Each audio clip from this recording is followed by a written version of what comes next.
Namaku Randy, usia 27 tahun. Sudah hampir 3 tahun aku bekerja sebagai kurir paket di sebuah perusahaan ekspedisi nasional. Hidupku sederhana, bangun sebelum subuh, menyiapkan motorku yang sudah penuh stiker alamat dan kode rute, lalu berangkat mengantar paket ke berbagai wilayah pinggiran kota. Pekerjaan ini melelahkan, tapi entah mengapa aku menyukainya. Ada rasa puas melihat orang senang menerima paket yang mereka tunggu. Namun di balik itu, ada juga hari-hari ketika aku dianggap sekadar pelayan tanpa wajah. Hanya seseorang yang mengetuk pintu, lalu menghilang. Aku tinggal sendirian di kontrakan satu kamar, dengan jendela kecil menghadap jalan sempit. Tidak ada pasangan, tidak ada keluarga dekat di kota ini. Aku sudah lama berhenti berharap pada cinta setelah pertunanganku batal setahun lalu. Sejak saat itu, hatiku seperti pintu yang hanya bisa diketuk, tapi tak pernah ku beri kunci. Hari itu, seperti biasa, aku memulai rute jam 8:15 setelah menandatangani surat keberangkatan. Di antara tumpukan paket, ada satu kotak cukup besar, dibungkus rapi dengan pita biru dan parfum lembut yang langsung tercium begitu ku angkat.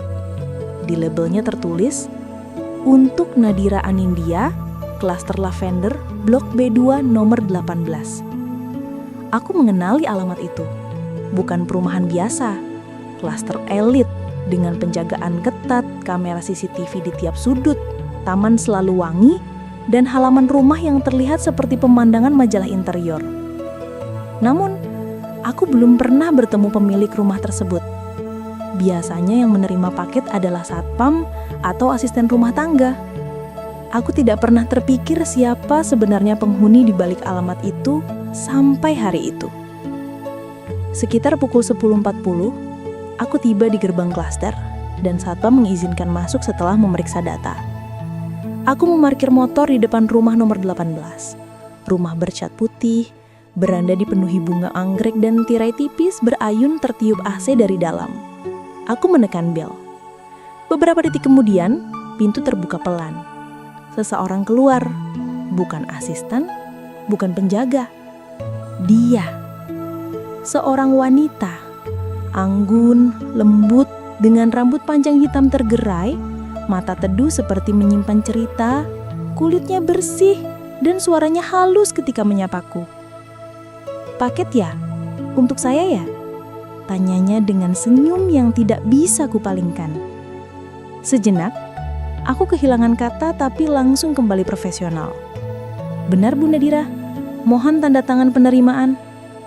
Ia mengambil pena, tapi tiba-tiba terlihat ragu. "Oh, ini pembayaran di tempat ya?" bisiknya. Aku mengangguk pelan. Wajahnya berubah lembut, tapi canggung, seperti seseorang yang tidak ingin terlihat merepotkan. "Kalau begitu, bolehkah saya minta beberapa hari dulu? Ada hal yang sedang saya urus." Nada bicaranya sopan, tidak arogan, tidak memaksa. Namun matanya, entah bagaimana terasa seperti meminta sesuatu yang lebih dari sekedar penundaan. Aku tidak tahu apa yang harus kutanggapi saat itu. Aturan perusahaan jelas, tapi perasaan aneh muncul. Seolah ada sesuatu dalam dirinya yang belum terungkap. "Tidak apa-apa kalau begitu," jawabku pelan. "Saya bisa kembali lagi lain waktu." Dia tersenyum samar, tersipu lalu berkata lirih, "Terima kasih, kamu baik sekali. Jarang ada orang setulus itu." Untuk pertama kalinya setelah setahun, jantungku berdebar bukan karena lelah. Hari itu, aku meninggalkan rumah itu masih sebagai kurir. Tak sadar, takdir sedang menulis babak baru dalam hidupku. Namun, sepanjang perjalanan pulang, kata-kata itu terus terngiang-ngiang di kepalaku. Bukan karena aku percaya pada takdir, tapi karena ada sesuatu tentang dirinya yang terasa berbeda. Rasanya seperti ada aroma harapan yang lama terkubur, kini tiba-tiba mencuat tanpa permisi. Malam itu aku tidak langsung tidur. Di kamar kontrakan yang pengap dan remang, aku duduk sendirian sambil memandangi helm kerjaku yang sudah penuh goresan. Entah mengapa pikiranku tidak bisa lepas dari wajah Nadira. Tatapan matanya yang teduh, senyumnya yang seolah menahan sesuatu, dan ucapannya yang begitu lembut ketika memanggilku baik. Aku bahkan sempat bertanya pada diri sendiri, apakah dia benar-benar meminta waktu untuk melunasi atau sedang mencoba mencari alasan agar aku kembali? Pertanyaan itu membuatku gelisah. Karena jawabannya tak boleh kucari dalam perasaan, tapi dalam logika profesionalku. Keesokan harinya, aku kembali menjalani rutinitas seperti biasa. Namun, ada satu detail yang tidak dapat kusembunyikan. Aku menunggu namanya kembali muncul dalam daftar pengantaran. Setiap paket kubuka daftar alamatnya dengan hati-hati, seolah sedang berharap menemukan sesuatu yang seharusnya tidak kunanti-nanti. Dan pada hari ketiga, itu terjadi. Sebuah paket baru masuk terdaftar di sistemku dengan nama pengirim berbeda, tetapi alamat yang sama. Untuk Nadira Anindya, Klaster Lavender B2 Grade 18. Tanganku sempat berhenti di udara beberapa detik. Rasanya seperti dunia memberiku alasan untuk kembali ke rumah itu. Padahal aku harusnya menjaga jarak sebagai kurir. Siang harinya aku sengaja menunda paket itu menjadi pengiriman terakhir, bukan yang pertama. Entahlah, mungkin aku ingin memastikan rumah itu menjadi penutup hariku, supaya pikiranku tidak lagi terganggu setelahnya. Namun semakin dekat jam pengiriman, semakin kencang degup dadaku. Sesampainya di depan rumah, angin bertiup lebih pelan, seperti bahkan alam pun menahan nafas. Aku melangkah mendekati pintu, mengetuknya pelan, dan kali ini ia membukanya dengan lebih cepat seolah sudah menunggu. "Oh, kamu lagi?" katanya sambil tersenyum kecil tapi matanya tampak berbinar. Warna pipinya sedikit memerah, bukan karena terkejut, melainkan karena senang. Ia terlihat berbeda hari itu. Rambutnya dikunci rapi, mengenakan blus sederhana warna pastel, tanpa riasan berlebih, namun tetap mencarkan aura dewasa yang menenangkan. "Ada paket lagi untuk saya?" "Betul, Bu," jawabku sambil menyerahkan resi paket. Namun sebelum aku sempat menarik nafas, ia berkata pelan dan jujur, "Aku sebenarnya ingin meminta maaf soal pembayaran yang kemarin. Dan terima kasih karena kamu tidak mempermalukan aku." Nada suaranya lirih namun mengandung sesuatu yang jauh lebih dalam daripada sekedar rasa sungkan. Lalu ia menatapku, tidak seperti seseorang yang berbicara dengan kurir, tapi seperti seseorang yang akhirnya menemukan tempat aman untuk bercerita. "Kalau kamu tidak berkenan, bisakah kita berbicara sebentar di teras? Hanya beberapa menit saja," ujarnya hati-hati seakan khawatir aku menolak. Ada jeda panjang di antara kami. Jeda yang terasa seperti pintu menuju sesuatu yang tidak bisa lagi ditarik kembali. Dan pada akhirnya, aku mengangguk.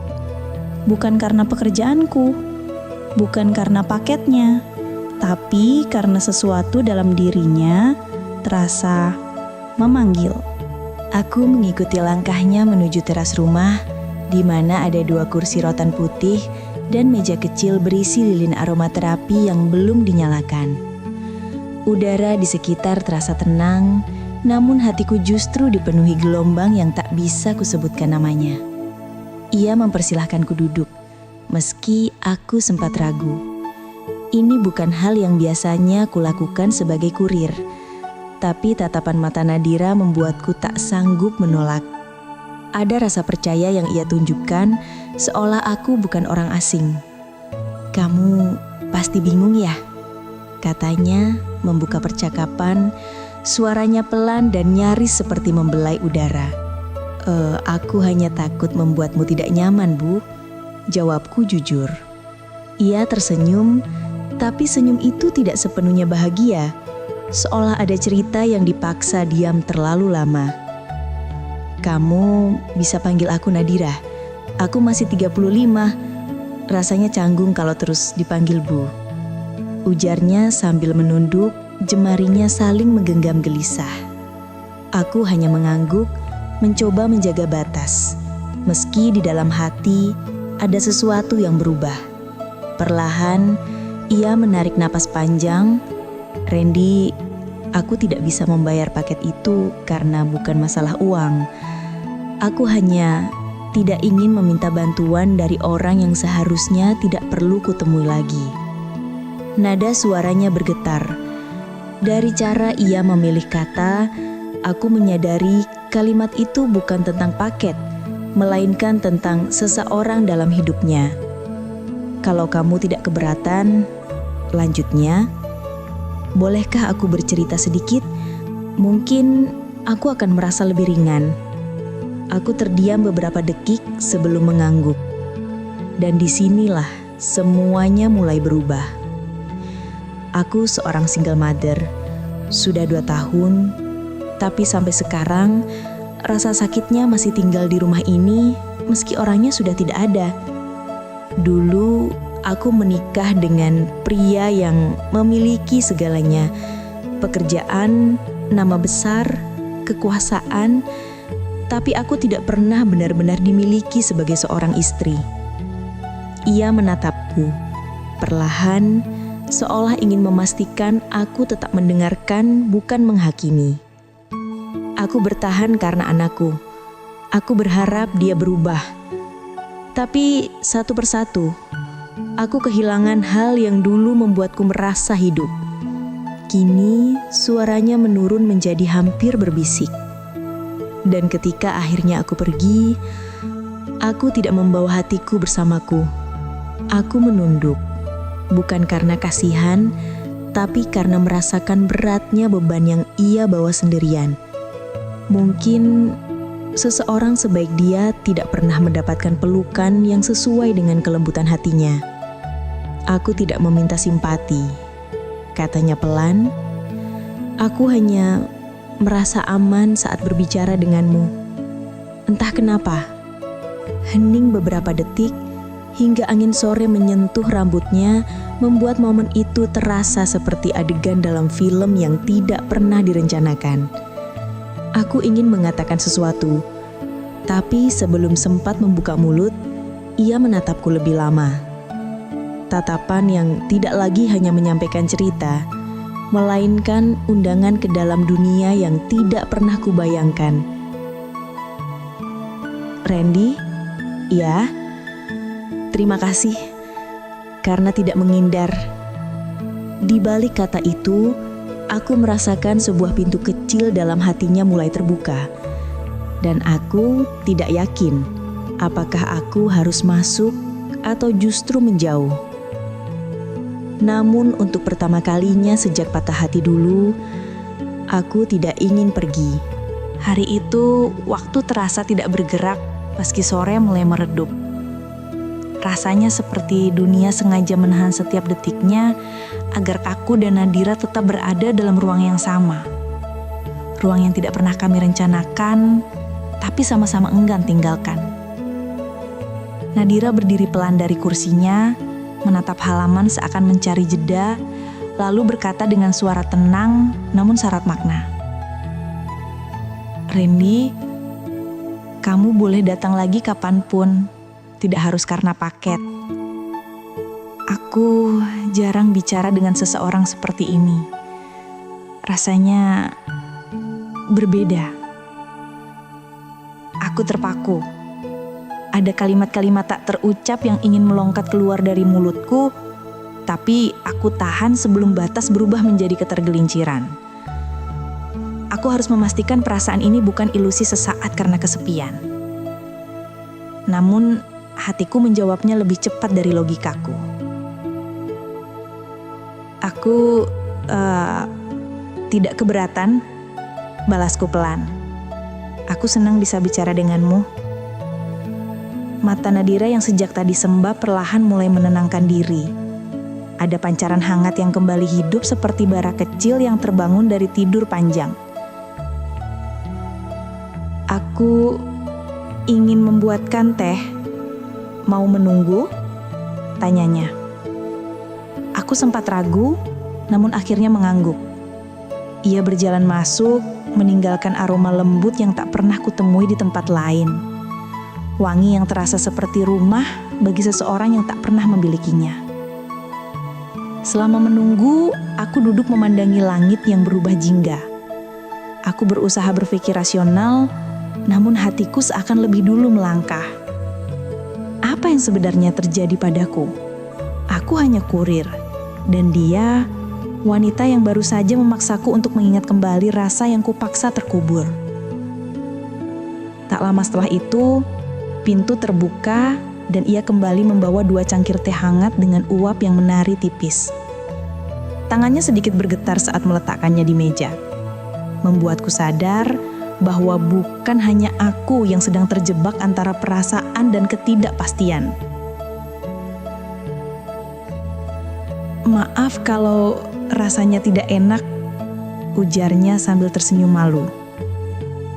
Tidak apa-apa, yang penting yang membuatkannya, jawabku tanpa sadar. Nadira menatapku sejenak. Tatapan yang pada awalnya hanya berupa syukur, kini berubah menjadi sesuatu yang jauh lebih dalam.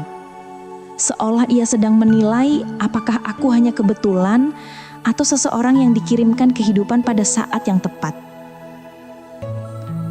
Aku sudah lama tidak membuatkan sesuatu untuk siapapun, katanya lirih. Dan entah bagaimana, kalimat itu terasa seperti pengakuan yang paling jujur sekaligus paling menyentuh hari itu. Beberapa menit kemudian, ia mulai berbicara tentang hal-hal kecil. Tentang bunga anggrek yang ia rawat, tentang hobi lamanya membaca novel romansa, tentang musik instrumental yang dulu sering ia dengar sebelum tidur. Ia bicara pelan namun penuh detail, seperti seseorang yang akhirnya menemukan sebab untuk membuka pintu yang ia kunci terlalu lama. Sementara itu, aku mendengarkan dengan cara yang berbeda. Bukan sekedar pendengar, melainkan seseorang yang merasakan setiap kata memasuki ruang yang tak pernah kusadari masih kosong. Dan ketika percakapan mulai melambat, udara di antara kami berubah menjadi lebih hangat. Nadira memegang cangkirnya lebih dekat ke dada, lalu berbisik tanpa menatap langsung. Aku ingin mempercayai seseorang lagi, tapi aku takut. Aku menegakkan tubuh, menatapnya dengan penuh empati, bukan sebagai lelaki yang terpikat, tapi sebagai seseorang yang mengerti luka yang pernah diminta untuk disembunyikan. Kalau kamu butuh waktu, aku tidak akan memaksamu, jawabku. Ia menoleh pelan, menatapku dengan tatapan yang tidak lagi ragu. Terima kasih, Randy. Kamu datang di saat yang tidak pernah kuduga, tapi di saat yang paling kubutuhkan. Dan di momen itu, aku sadar, bukan hanya dia yang mulai bertumpu padaku. Aku pun mulai takut untuk pergi. Sejak percakapan sore itu, hari-hariku tidak lagi terasa sama. Bukan karena rutinitas berubah, tetapi karena ada satu rumah di rute pengiriman yang kini membuat langkahku lebih pelan, lebih berhati-hati, bahkan lebih berharap. Aku mulai memperhatikan hal-hal kecil tentang Nadira. Caranya mengikat rambut, bagaimana ia memegang cangkir, senyum tipisnya ketika gugup, hingga tatapan matanya yang sering berusaha tegar meski terlihat rapuh di ujungnya. Hal-hal yang dulu tak pernah kubiarkan masuk, kini justru menjadi alasan aku ingin bangun pagi. Yang awalnya hanya singgah sebagai kurir, kini berubah menjadi seseorang yang tidak ingin meninggalkan gerbang rumah itu terlalu cepat. Beberapa hari setelah pertemuan di teras, aku kembali mengantar paket. Bukan untuk Nadira, tapi lewat rute yang berdekatan. Namun, tubuhku berjalan sendiri menuju rumah B2/18, seolah sesuatu menarikku tanpa komando. Aku tidak mengetuk pintu, hanya berdiri di luar sambil berpura-pura melihat ponsel. Dan tiba-tiba, pintu terbuka. Nadira muncul dengan kardigan lembut dan tatapan yang tampak terkejut namun senang, seolah ia juga menyimpan harapan yang sama. "Kamu datang?" Suaranya pelan, seperti menahan senyum yang belum sempat mekar. "Aku hanya kebetulan lewat," jawabku, bahkan aku sendiri tidak yakin benar atau tidak. Nadira menatapku cukup lama. Namun tatapannya bukan menyelidiki, melainkan memahami. Lalu dengan suara lembut, ia bertanya, "Kamu punya waktu sebentar?" Tanpa berpikir panjang, aku menganggukkan. Ia mempersilakanku masuk untuk pertama kalinya. Bukan di teras, tapi ke ruang dalam rumahnya. Ruangan itu hangat, sederhana, namun terasa sangat hidup meski sunyi. Dindingnya dipenuhi buku dan bingkai foto masa lalu. Tapi anehnya, aroma kehadiran baru justru terasa ketika aku melangkah. "Aku sedang menata ulang ruang tengah," katanya sambil merapikan bantal sofa. Rasanya sudah lama aku tidak melakukan sesuatu untuk membuat rumah ini terasa hidup. Ada getaran halus dalam ucapannya, seperti seseorang yang perlahan mulai kembali mencintai hidup. Kami duduk cukup dekat, namun tidak sampai saling menyentuh. Meski begitu, jarak udara di antara kami terasa lebih panas daripada jarak tubuh. Aku semakin sering memikirkan kata-katamu waktu itu. "Kata-kata yang mana?" "Kamu bilang kamu tak akan memaksaku. Aku tidak pernah diberi kesempatan untuk bernafas seperti itu sebelumnya." Aku menatapnya tanpa mengalihkan pandangan. Ada kejujuran yang sama-sama kami simpan dan kini perlahan kami buka. "Jadi, kalau begitu," kataku pelan, "biarkan aku tetap ada di sini hanya sebagai tempat kamu bisa bernafas." Nadira menurunkan pandangannya, menutupkan jemarinya ke cangkir hangat di depannya, lalu berkata lirih, "Kamu tidak tahu betapa kalimat itu terasa seperti pelukan yang selama ini tak pernah aku dapatkan." Hening, namun rasanya justru semakin mengikat. Dan saat ia mengangkat wajahnya lagi, aku melihat ada sesuatu yang berubah di matanya. Bukan sekedar rasa aman, tapi juga harapan untuk merasa dicintai tanpa diminta. "Randy?" "Iya?" "Kalau kamu terus bersikap seperti ini, aku takut tidak bisa melepaskanmu." Degup jantungku berhenti sejenak. Tidak ada angin yang berani lewat di ruangan itu.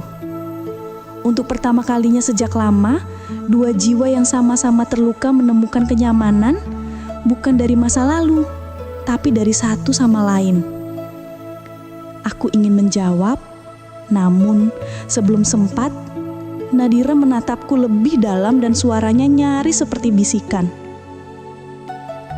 "Bolehkah aku mempercayaimu?" Kalimat yang membuatku sadar, rasa ini bukan lagi sekedar simpati, tapi sesuatu yang siap tumbuh bila kami berani. Malam itu terasa berjalan lebih lambat dari biasanya. Seolah-olah waktu sengaja memperlama setiap detik yang menempatkan aku dan Nadira di ruang yang sama. Kami duduk saling berhadapan, hanya berjarak kurang dari 1 meter. Namun rasanya seperti dua hati yang saling menunggu siapa yang lebih dulu jujur. Aku tidak sanggup berpaling. Ia pun tidak berusaha memalingkan pandangan. Keheningan antara kami terasa bukan lagi kekosongan, tetapi bahasa yang tidak membutuhkan kata-kata. Aku sebenarnya takut, Ren. Ucapnya pelan, suara bergetar namun tidak menutupi keberaniannya. Takut kalau apa yang membuatku nyaman ini justru sesuatu yang tidak seharusnya. Aku menarik nafas perlahan, bukan karena ragu, tapi karena untuk pertama kalinya dalam hidupku, aku ingin memastikan arah langkahku benar, bukan hanya sekedar mengikuti rasa. Aku juga takut, jawabku jujur. Tapi yang lebih aku takuti adalah pretend seolah aku tidak merasakan apa-apa. Nadira menunduk, mengusap ujung jarinya sendiri. Kebiasaan seseorang yang sedang menahan gejolak perasaan agar tidak tumpah. Kau tahu, Ren, suaranya melemah. Aku lama sekali tidak merasa dihargai sebagai seorang perempuan. Bukan hanya sebagai ibu, bukan hanya sebagai seseorang yang harus selalu kuat dan mengerti. Tatapannya perlahan mengangkat, menembus ke dalamku. Dan kau datang seperti seseorang yang membuatku merasa masih punya hati, bukan hanya kewajiban. Tanpa sadar, aku mendekat beberapa inci, bukan untuk memaksakan jarak, melainkan merespons undangan emosional yang tidak terucap. Aku ingin ia tahu bahwa ia tidak sedang berbicara kepada seseorang yang mencari kesempatan, tetapi seseorang yang ingin menjadi pulang, bukan pelarian. Nadira, ucapku pelan, aku tidak ingin hanya menjadi orang yang lewat dalam cerita lukamu. Bibirnya bergetar pelan, ia menutup matanya sesaat, seolah menahan air mata yang tidak ingin jatuh di hadapanku. Bukan karena sedih, tapi karena lega. Akhirnya ada seseorang yang tidak melihatnya sebagai perempuan yang rapuh, melainkan perempuan yang layak dicintai pelan-pelan. Tiba-tiba ia berdiri, berjalan pelan ke arah jendela, dan berbicara tanpa menatapku. Kau ingin percaya bahwa apa yang kau rasakan bukan hanya karena aku sendirian di rumah ini? Aku bangkit dan berdiri di belakangnya. Cukup dekat untuk membuatnya berasa ditemani, namun cukup jauh untuk menunjukkan aku tidak menyerang batasnya. Nadira, bisikku pelan, aku tidak menjanjikan dunia, Nadira, tapi aku akan ada. Dan untuk pertama kalinya, ia tersenyum bukan sebagai ibu, bukan sebagai janda yang menahan luka, melainkan sebagai seorang perempuan yang kembali percaya bahwa ia layak dicintai pelan-pelan. Malam itu bukan sentuhan yang menang, bukan rayuan, bukan godaan. Yang menang adalah keberanian untuk tidak mundur dari rasa. Malam itu berakhir tanpa pelukan, tanpa ciuman, tanpa satupun tindakan tergesa. Tapi justru itulah yang membuatnya terasa paling dekat. Esok harinya, aku terbangun dengan perasaan yang berbeda. Bukan lagi bingung atau ragu, melainkan siap menghadapi apapun akibat dari rasa yang sudah tumbuh. Di perjalanan menuju rumahnya untuk mengantar paket lain, aku terus memikirkan pertanyaan sederhana namun berat. Apakah perasaan kami akan menjadi rumah atau justru menjadi cerita yang tidak boleh diceritakan kepada siapapun? Aku berhenti tepat di depan pagar rumah Nadira. Tanganku sempat ragu menekan bel, tapi sebelum aku melakukannya, pintu itu sudah terbuka, seolah ia merasakan kedatanganku bahkan tanpa suara. Ia menatapku dengan senyum yang tidak selebar kemarin malam, tetapi lebih lembut dan lebih jujur. "Aku kira kau tidak akan datang hari ini," ucapnya. "Aku takut kalau aku tidak datang hari ini, aku akan menyesal selamanya," jawabku. Ia mengangguk, lalu mempersilahkanku masuk. Suasana rumah terasa berbeda, bukan karena dekorasi berubah, tapi karena cara kami melihat satu sama lain tak lagi sama. Kami duduk di meja makan. Nadira menyuguhkan teh panas, tetapi tangan kami justru lebih fokus pada percakapan daripada minuman. Nadira, aku memulai dengan hati-hati. Kalau aku memilih tetap tinggal di hidupmu, apa yang akan berubah? Ia menatapku lama sekali sebelum menjawab. Banyak, Ren. Bahkan mungkin terlalu banyak. Dan kau takut? Tanyaku pelan. Aku takut bukan karena kamu. Aku takut karena dunia tidak memihak pada hubungan yang datang di waktu yang dianggap tidak seharusnya. Aku mengangguk, paham betul maksudnya. Status, usia, masa lalu, pandangan orang, dan kemungkinan banyak luka yang harus disembuhkan bersama-sama. Tapi, lanjutnya, aku juga lelah menunda kebahagiaan hanya demi terlihat ideal. Kalau aku harus memilih, aku ingin memilih rasa yang membuatku hidup kembali. Aku tidak menjawab dengan kata. Aku meraih tangannya perlahan, bukan menggenggam, tetapi menyelaraskan jari seakan mengatakan tanpa suara. Jika kamu memilih, aku akan ikut. Nadira menghela napas panjang, lalu berkata dengan suara hampir berbisik. Kalau kau siap, Randy, aku ingin kita berhenti saling menebak. Berarti kita berdua akan melangkah, tanyaku. Ia menyenyum kecil, mata berkaca namun bahagia. Bukan melangkah, Ren, tapi memulai. Aku akhirnya berkata dengan mantap. Kalau itu keputusanmu, maka ini keputusan terbesarku juga. Dan tepat di momen itu, tanpa perlu drama besar, tanpa perlu bukti fisik, tanpa perlu kalimat panjang, hubungan kami resmi berubah dari perasaan yang dirahasiakan menjadi komitmen yang dipilih. Namun, sebelum semuanya terasa sempurna, Nadira mengucapkan satu kalimat yang membuatku diam cukup lama untuk menyadarinya sebagai ujian terakhir. Randy, kalau suatu hari nanti aku lebih membutuhkan bahumu dibandingkan senyummu, kau tetap tinggal kan? Aku menatapnya dalam-dalam.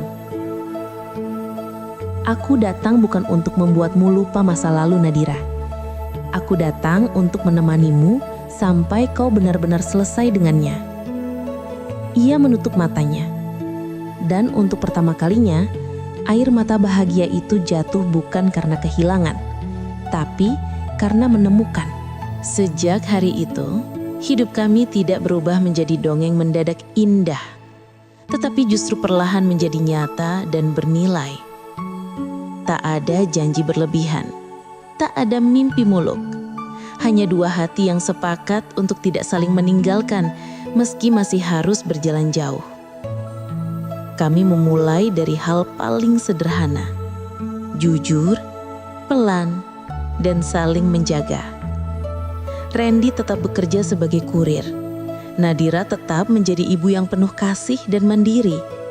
Namun kini, setelah semua percakapan jujur itu terucap, dunia terasa lebih ringan. Bukan karena masalah hilang, tetapi karena ada seseorang yang memegang sisi lain beban itu bersama-sama.